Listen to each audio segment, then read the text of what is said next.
আমরা এখন সীতাকুণ্ড ইকো পার্কের ভেতরে অবস্থিত। সেই বিখ্যাত সুপ্ত ধারা ঝর্ণার উদ্দেশ্যে আমরা নিচের দিকে আস্তে আস্তে নামবো ক্রমাগত। দেখা যাক, এই সিঁড়িগুলো দিয়ে ট্রেকিংটা শুরু হচ্ছে। দেখা যাক আমাদের কয়টা সিঁড়ি অতিক্রম করা লাগে।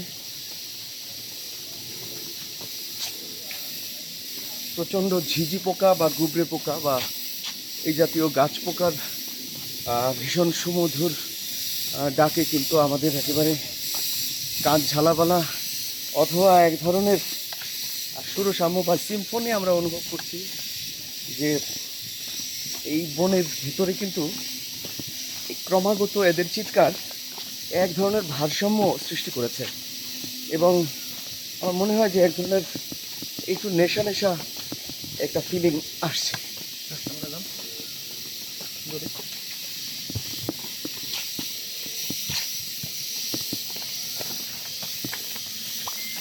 সুপ্তধারা ঝর্ণা খুব দূরে বোধ হয় না।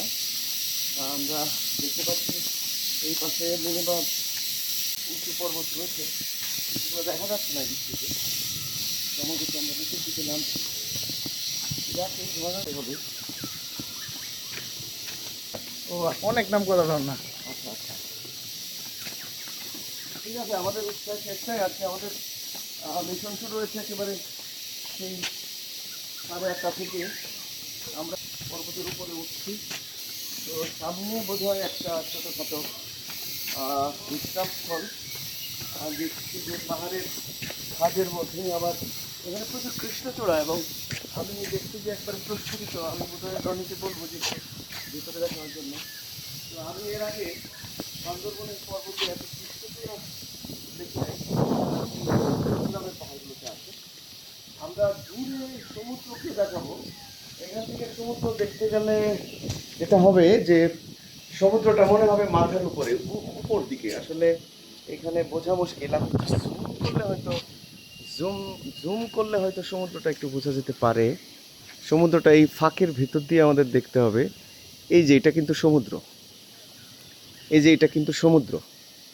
হ্যাঁ, মানে হচ্ছে এই ইকো পার্কের একেবারে শেষেই কিন্তু চন্দ্রনাথ মন্দির অবস্থিত, 6 কিলোমিটার ক্রমাগত উপরের দিকে গেলে।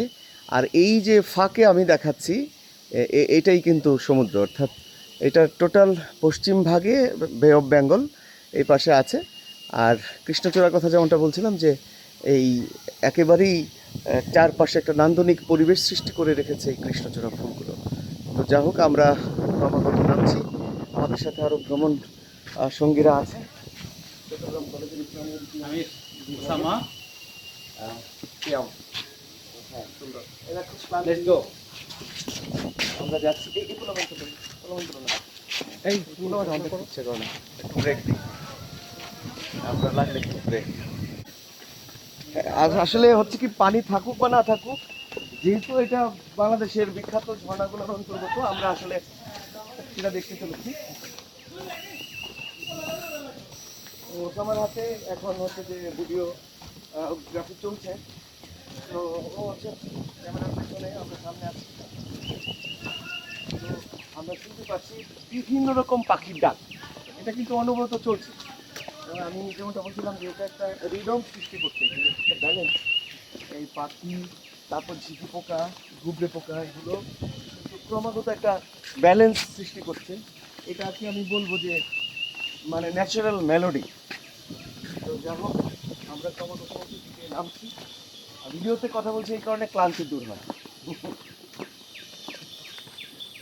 প্রায় স্যার এখানে আমরা 500-600টা মতো সিঁড়ি ক্রস করে যাচ্ছি। হ্যাঁ, মেবি মেবি এই কিন্তু একটু হ্যাঁ, অলরেডি অসংখ্য সিঁড়ি অতিক্রম, এগুলো আমাদের গোনা হয়নি।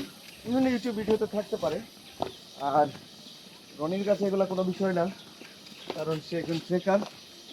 আমিও বান্দরবনে দীর্ঘদিন চাকরি করেছি, আর কোনো সমস্যা নাই। এই পাশটা যদি আমরা দেখি, আমার মনে হয় যে অসংখ্য গাছ এখানে। হ্যাঁ, নাম না জানা অসংখ্য গাছ। হ্যাঁ, বাংলাদেশে আসলে এই পার্বত্য অঞ্চলটা খুব সম্পদ, সুন্দর। কোনো এই সম্পদকে আমরা হয়তো ব্যবহার করতে পারি না, ভীষণ সুন্দর।